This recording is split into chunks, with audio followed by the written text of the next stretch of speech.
নমস্কার, আমার চ্যানেলে আপনাদের সবাইকে স্বাগত। আজকে আমি বানাবো ছানার মালপোয়া। ছানার মালপোয়া বানানোর জন্য আমি প্রথমেই নিয়েছি 200 গ্রাম ময়দা, 100 গ্রাম সুজি, 100 গ্রাম চিনি এবং রোস্টেড মৌরি। আমি মৌরিটা আগেই রোস্ট করে রেখেছিলাম।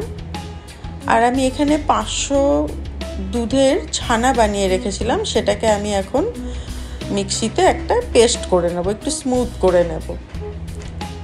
আর এদিকে আমি মালপোয়াটা যে রসের মধ্যে ভেজাতে হবে সেটার জন্য আমি জল গরম করতে বসিয়েছি। এরপরে আমি ওই ময়দা, সুজি, চিনি এইগুলোর ভেতরে ছানার পেস্টটা দিলাম। এরপরে আমি দুধ রেখেছিলাম 500 মতো দুধ।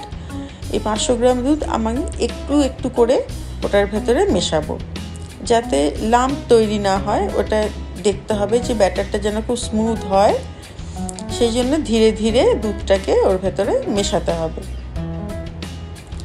এরপরে যে জলটা আমি বসিয়েছিলাম সেইটা বয়েল হওয়ার একটু আগেই আমি এখানে 500 মতো চিনি দিয়েছি।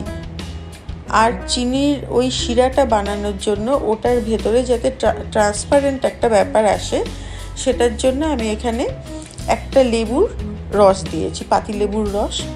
আর কালারটা যাতে একটা হলুদ হলুদ কালার আসে, তার জন্য আমি এখানে জাফরান ইউজ করেছি।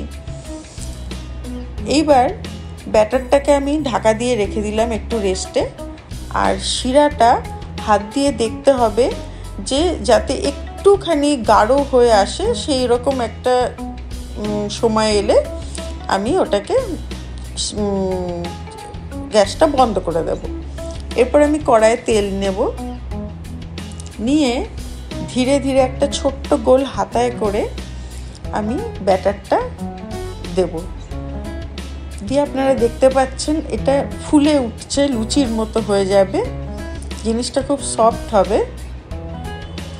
আপনারা তো প্রত্যেকবার রাখি পূর্ণিমায় ভাইদের জন্য স্ন্যাক্স, মিষ্টি সবই দোকান থেকে নিয়ে আসেন। এবার যদি ইচ্ছা হয় তাহলে বাড়িতে এই রেসিপিটা ট্রাই করে ভাইদেরকে খাওয়াতে পারেন, আমার মনে হয় ভালোই লাগবে। আমার এই মালপোয়াগুলো ভাজা হয়ে গেছে। এবার আমি ধীরে ধীরে এগুলো ওই গরম যে শিরাটা বানিয়ে রেখেছি সেটার মধ্যে আমি এগুলোকে দিয়ে দেব। দিয়ে আমি খানিকক্ষণ রেখে দেব। এই রসটা গরম মালপোয়ার গরম শিরাটা যখন একদম ভেতরে মালপোয়ার ভেতরে ঢুকে যাবে, তখন ওগুলো ধীরে ধীরে তুলে আমি ট্রেতে সাজিয়ে নেব। এরপরে ওপর থেকে ড্রাই ফ্রুটস আমি রেখেছিলাম, নাটস এবং ফ্রুটস, সেগুলো আমি কুচো করে রেখেছিলাম, ওগুলো আমি ছড়িয়ে দেব। এইবার আমি সিঙ্গারা বানাবো। সিঙ্গারা বানানোর জন্য আমি কড়াইয়ের ভেতরে জল দিয়েছি, জলের ভেতরে আলু ছোট ছোট করে টুকরো করে কেটে দিয়েছি। পরিমাণটা আপনারা আপনাদের মতো করে নিতে পারেন। তার ভেতরে আমি টমেটো, কাঁচা লঙ্কা, পনির ছোট ছোট করে টুকরো করে দিয়ে দিয়েছি।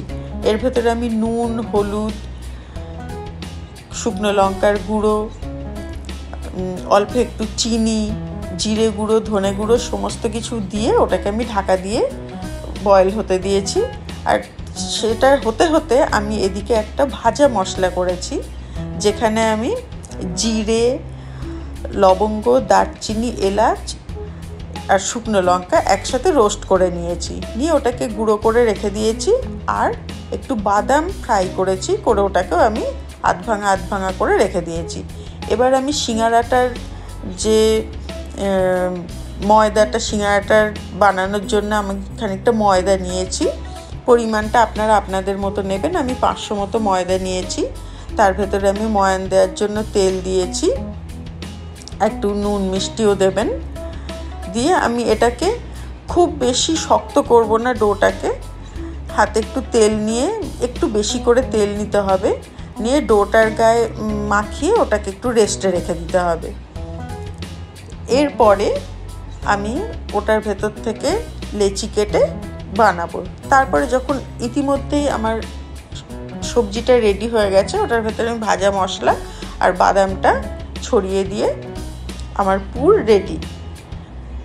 এইবার আমি লেচিগুলো কাটবো, কেটে একটু লম্বা শেপের মতো করে ওটাকে আমি বেলে নেব।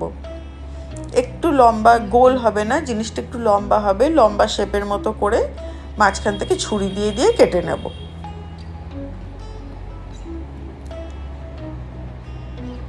এবার একটু জল হাতে নিয়ে ওই একটা করে পার্ট একটু ফোল্ড করে একটু জল লাগিয়ে নিতে হবে, যাতে ফোল্ডটা গিয়ে আটকানো যায়।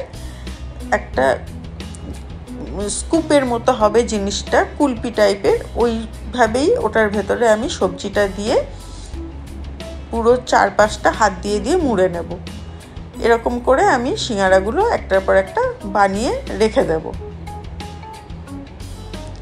এরপর আমি কড়াইয়ে তেল গরম করেছি, করে সিঙ্গারাগুলো ওর ভেতরে দিয়ে গ্যাসটা একদম লো ফ্লেমে রেখে এটাকে ধীরে ধীরে আমি ভেজে নেব।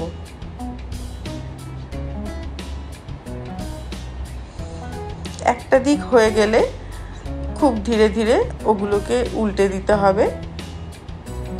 সমস্ত দিকটা ভালো করে ফ্রাই হয়ে গেলে ভেতরটাও ফ্রাই হবে, তারপরে আমি এটাকে সার্ভ করব। আমার মালপোয়া আর সিঙ্গারা রেডি। আপনারাও সামনেই রাখি, আপনারা ইচ্ছা করলে বাড়িতে রেসিপিটা ট্রাই করে দেখতে পারেন। এটা দেখার জন্য অনেক ধন্যবাদ। ভালো থাকবেন।